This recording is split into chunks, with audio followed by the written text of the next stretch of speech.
Okay, go ahead and take a screenshot of this. This is gonna be all of the ingredients you're gonna need. We're gonna start with 2 cups of warm, not hot milk, 1 tablespoon of sugar. This is the yeast that I like to use. We're gonna do 1.5 tablespoons of that. I like to use a frother. If you don't have that, you can just use a whisk and whisk it up really good. Then you're gonna let it sit for 10 minutes until it looks like this, all bubbly and frothy. And then we're gonna go in with 1/4 cup of honey, 1 egg, and then you wanna do 1/4 cup of melted butter or oil. I used oil, I like it better, 2 teaspoons of salt, and 6 cups of flour.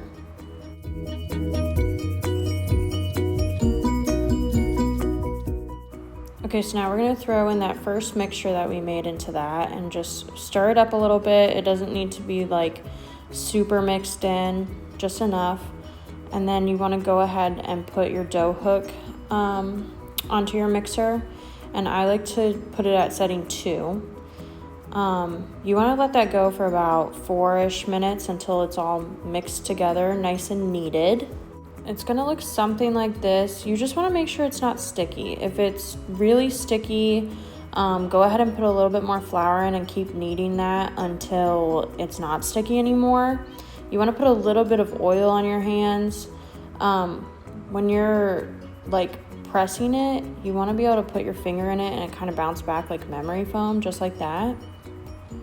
And then go ahead and get another bowl, spray it down with oil, plop that in there. You can make it into a nice little ball, but it doesn't really matter that much, who cares? Go ahead and cover that up with some plastic wrap. I like to put a towel on top of that, and then I put this underneath my light over in the kitchen just to help it. So that was about an hour, and it has doubled in size now. So it doesn't really matter how long it takes. What matters is it doubling in size. So you want to get some flour and something to cut your dough with, a rolling pin, and 2 bread pans. If you don't have 2, that's okay. Just put the second dough ball into the fridge, and then you can make it later.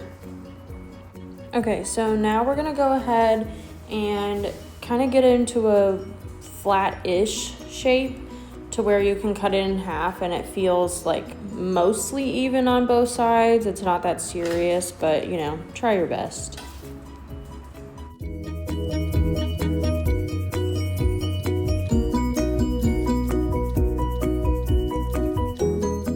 Go ahead and sprinkle the counter with some flour so that your dough's not sticking to the counter.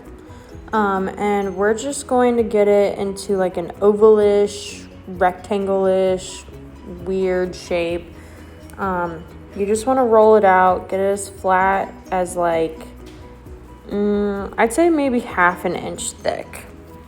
So at this point in the video, I'm not really cutting much of this out. I'm going to just let it keep recording. So if you need to like fast forward, go ahead and do that. But I decided to leave everything in so you can see like everything from start to finish when it comes to getting this into the pan.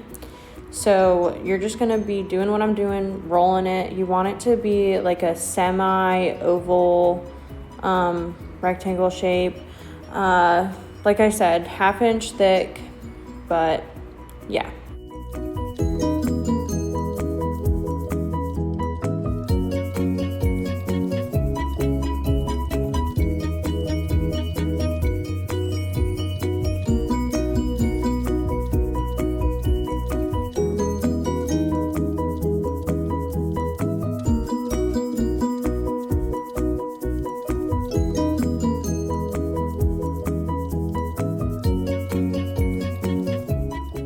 Now we're gonna go ahead and spray the pan with oil, or you could use butter, doesn't really matter.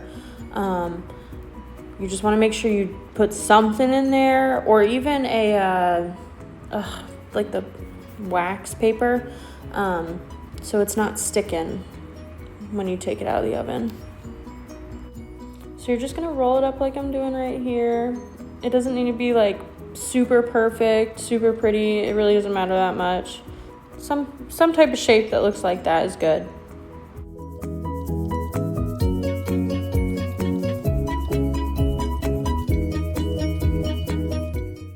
So now I'm just gonna do the same exact thing I just did. So if you feel like you have it at this point, just go ahead and like skip through this part. But if not, you have another video to watch.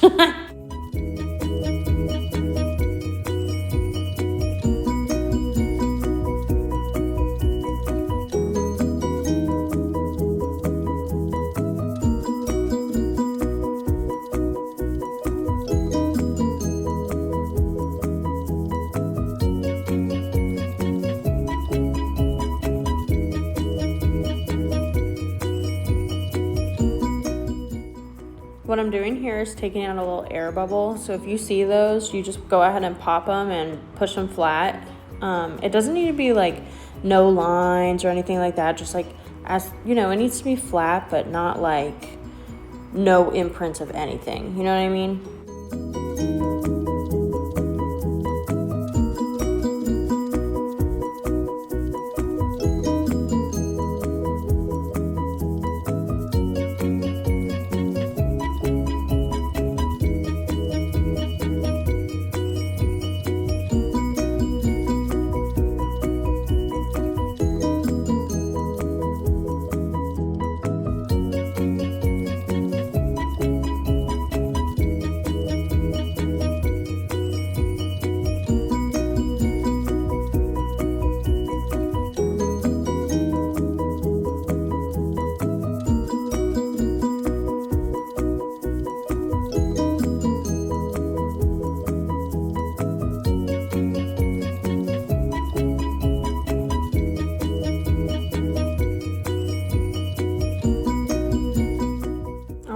So here's the little bread babies. I'm gonna go ahead and cover them up. They're gonna sit for another hour. I'm gonna do exactly what I did before. Just cover them with the plastic wrap and then a towel, and then put them underneath that light. It doesn't, wherever's like warmest in your house, just put it there, because that's how it's gonna rise better, is being warm. Okay, it's been an hour. You can already see this one kind of poking through. So I'm gonna go ahead and take that off. Beautiful. They look so good. So then you're gonna go ahead and set your oven to 350, and then you're gonna put those in for 30 minutes. I actually ended up making them for about like 35 minutes. So if you wanna do 40 just to play it safe, you can, but yeah. So here's just a little clippy of them going in there. I put them on the middle rack.